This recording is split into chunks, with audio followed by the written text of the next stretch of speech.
Africa's CDC declares Mpox a public health emergency as cases surge across the continent. The alarming increase of Mpox cases across African countries have prompted the Africa Centers for Disease Control and Prevention (CDC) to declare the outbreak a public health emergency of continental security (PHECS). This allows for the Africa CDC to mobilize resources across the continent to arrest the situation. The Africa CDC said at least 14 African countries, including previously unaffected nations like Burundi, Kenya, Rwanda, and Uganda, have reported Mpox outbreaks. So far in 2024, these countries have confirmed 2,863 cases and 517 deaths, primarily in the Democratic Republic of Congo (DRC). Suspected cases across the continent have surged past 17,000, a significant increase from 7,146 cases in 2022 and 14,957 cases in 2023. This is just the tip of the iceberg when we consider the many weaknesses in surveillance, laboratory testing, and contact tracing, it said. The Africa CDC said between May 2022 and July 2023, the World Health Organization (WHO) has declared Mpox a public health emergency of international concern (PHEIC). However, Africa did not receive the support it urgently needed during this time. Africa CDC Director General Dr. Jean Kaseya noted that the decision to declare Mpox in Africa a PHECS came after consultation with the CDC Emergency Consultative Group (ECG), chaired by the esteemed Professor Salim Abdul Karim. According to Karim, limited surveillance and evidence suggests the situation could be more severe than currently understood.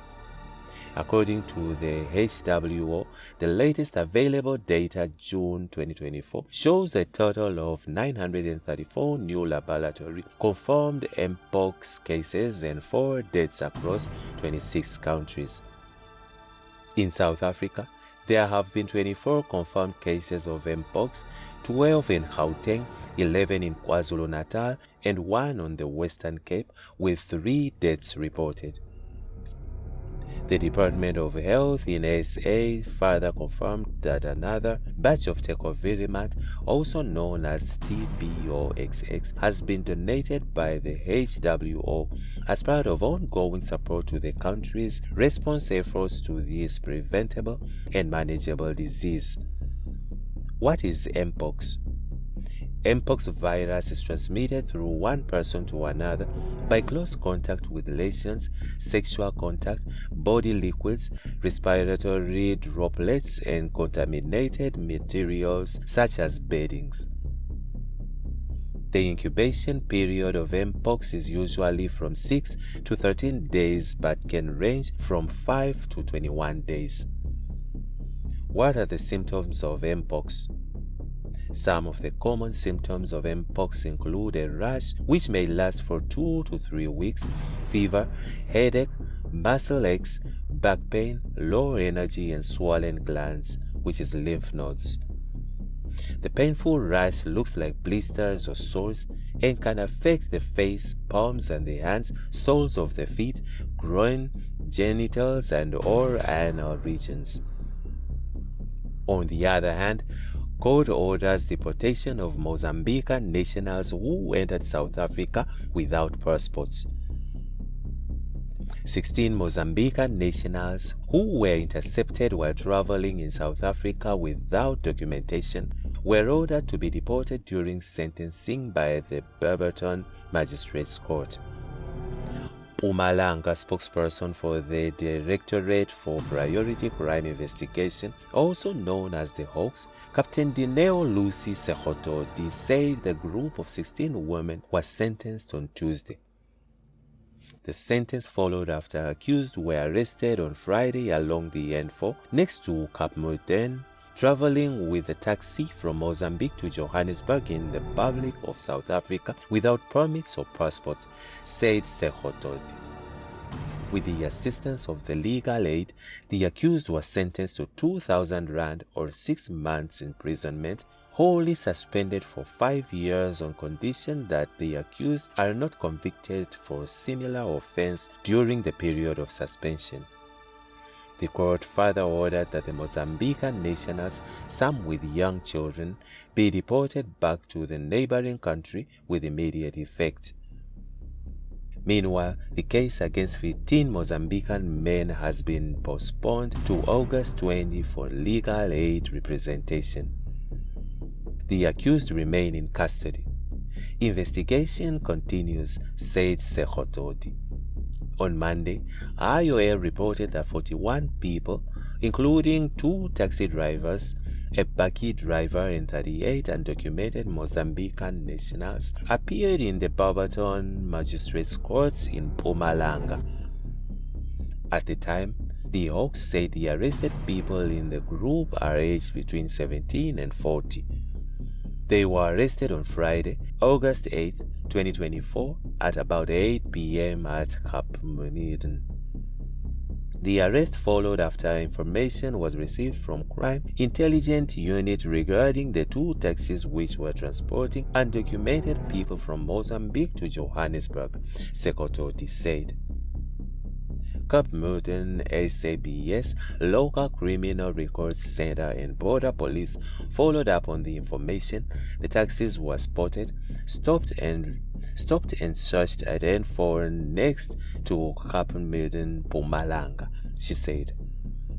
During the search, a total of 16 women traveling with 10 toddlers, 4 teenage girls, and 15 men were found without proper documentation.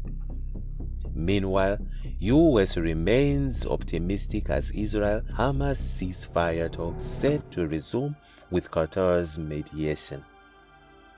The United States said Tuesday it remained hopeful that Israel and Hamas will resume ceasefire negotiations this week, with Qatar working to bring the Palestinians militants. President Joe Biden and the leaders of Egypt and Qatar last week made an unusual joint public call on Israel and Hamas to convene negotiations starting Thursday. Prime Minister Benjamin Netanyahu has already confirmed Israel's participation, and our Qatari partners have assured us that they are working to ensure that there is Hamas representation as well, State Department spokesperson Vedant Patel said. So, we'll let this process play out, but we fully accept these talks to move forward as they should, Patel told reporters. Patel said that a ceasefire would allow the release of hostages, the delivery of humanitarian aid, and new diplomacy to get the region out of this endless cycle of violence. The push to resume talks came after Israel was suspected in the killing of Tehran of Hamas political chief Ismail Haniyeh, who had been involved in ceasefire negotiations. Iran has vowed retaliation, with Biden sending more U.S. forces to the region, but also privately chastising Netanyahu for the timing of the assassination.